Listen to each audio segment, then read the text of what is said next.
So there's certain things within poetry that get into your deeper subconscious that you're not really aware of, and you would contend that there are themes in popular music which are becoming parts of people's subconscious. Yeah, absolutely. Okay.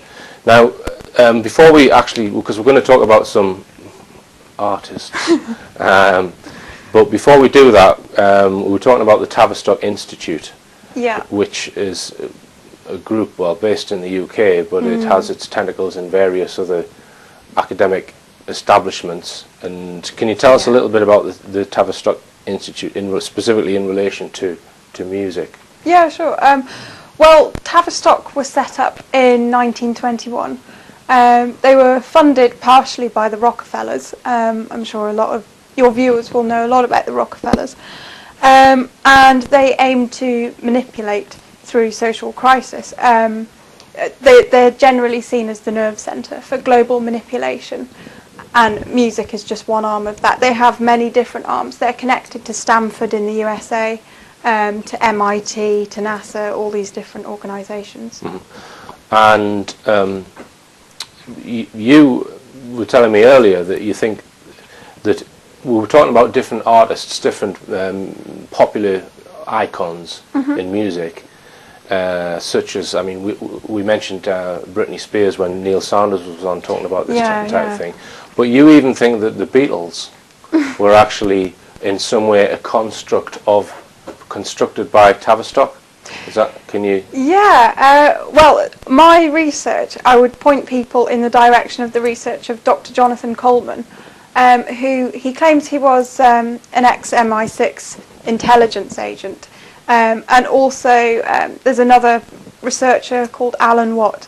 He looks into esoteric matters, and he looks into the causative effects and the causative reasons behind large social change.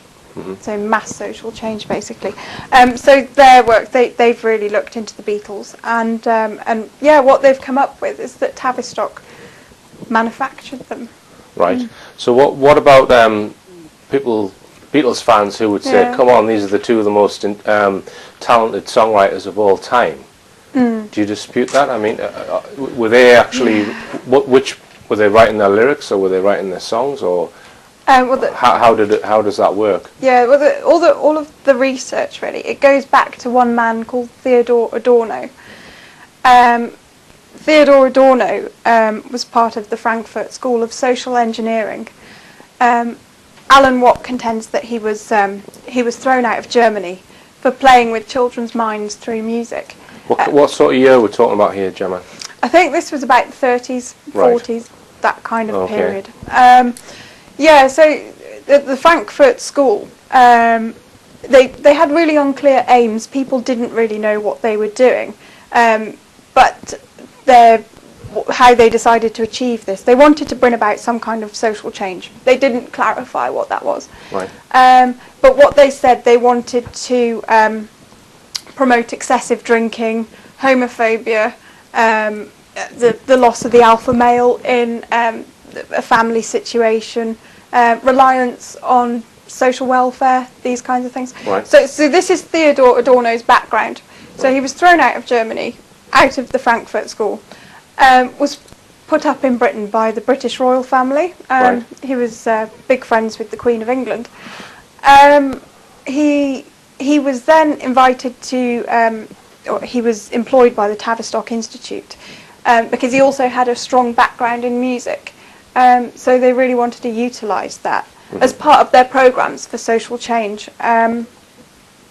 So what he had developed was called a 12-tone atonal system, and it's a system that he developed as part of the Frankfurt School, but also as part of a strange cult in Germany called the Dionysian, and it was to tap into lower levels of the subconscious, basically. So he allegedly, according to Dr. Coleman and Alan Watt, apparently he wrote all the music for the Beatles. Beatles. Yes. Beatles music. Yes. Okay. Apparently he wrote the lyrics and the music. And their main proof of this is that Theodore Adorno owned all the copyright to the Beatles catalogue until just recently. Right. And Paul McCartney tried to get it, and Michael Jackson got it eventually. So that's what they claim. So this 12, what did you call it? The 12 atonal system. Atonal system. That's not to do with lyrics. That's music.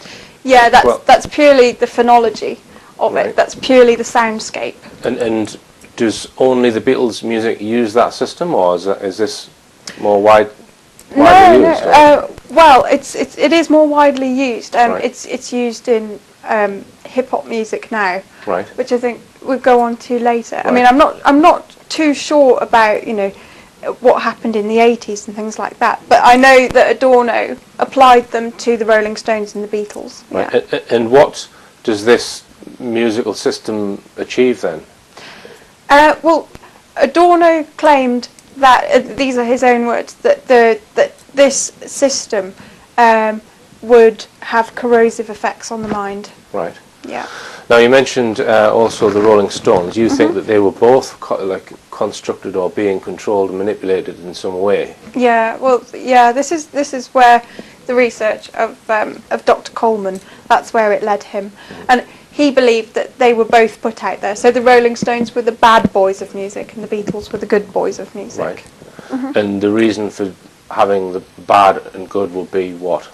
Well, I think you can only guess at that. But my own personal feeling on it is that if it's true, it's probably just so that they've got two arms to control. Instead of just having one person out in the media that is disseminating their message.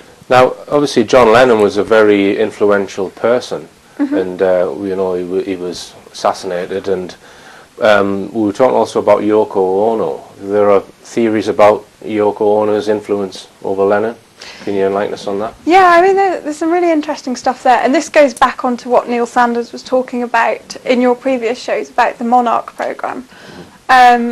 Because if you're part of the Monarch programme, you need a handler, and you're psychologically manipulated to be an instrument of whatever this organisation is.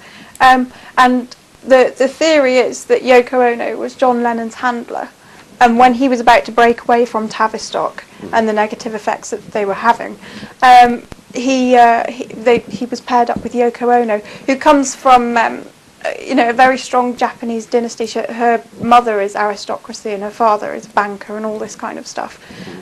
Really highly educated. And the thought is that she tried to promote him to do lots of strange stunts that would make people think that he'd lost his mind, so that when he was trying to say things about mind control, that perhaps he wouldn't be taken seriously. Right. Yeah. Well, if we step up to the modern day then and just talk about Radio 1 for a second. You tell me about these lists that Radio 1 employ when they choose which songs are going to be on each show. Tell us about that. Yeah. Well, this is, from what I've heard, Radio 1 have three lists.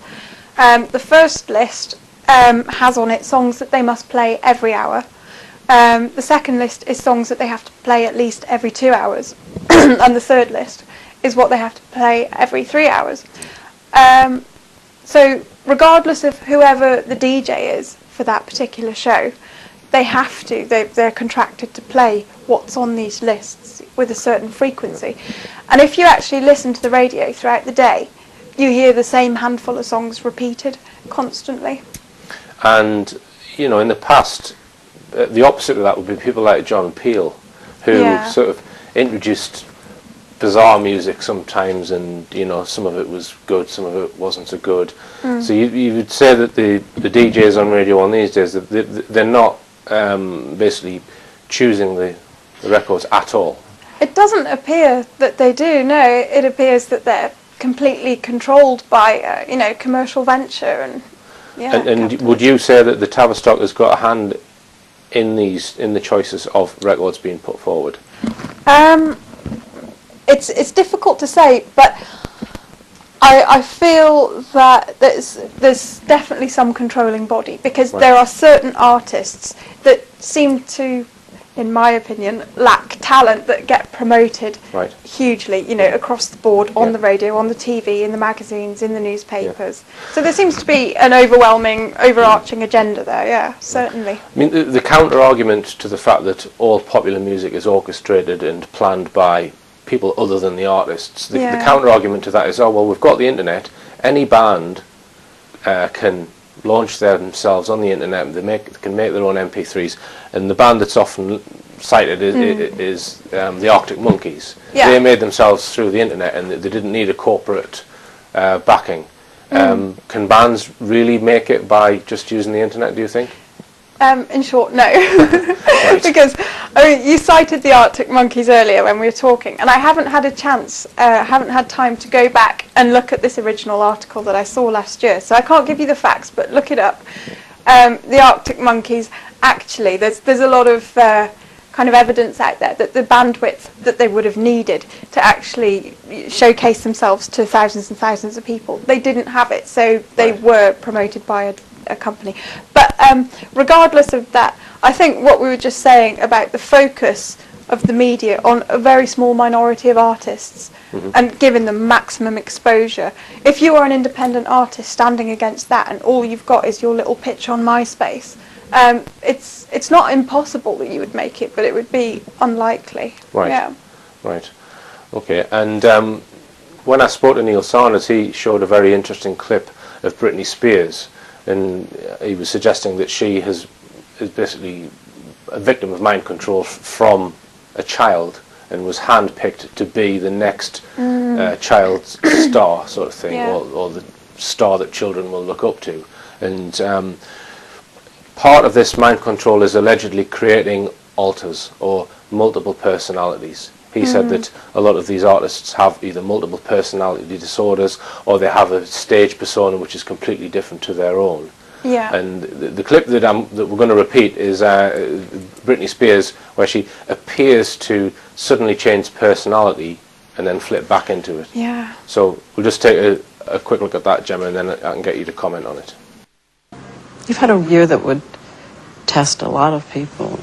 Illness in the family. A breakup. This spasm of publicity about what happened from Mexico to London. It was pretty rough, yeah.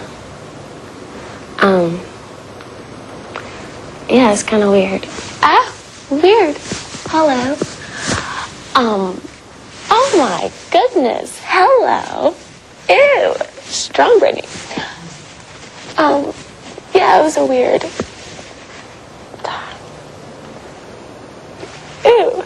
I'm embarrassed. Can we stop this? Okay, so what do you make of that then, Gemma, in your expert opinion?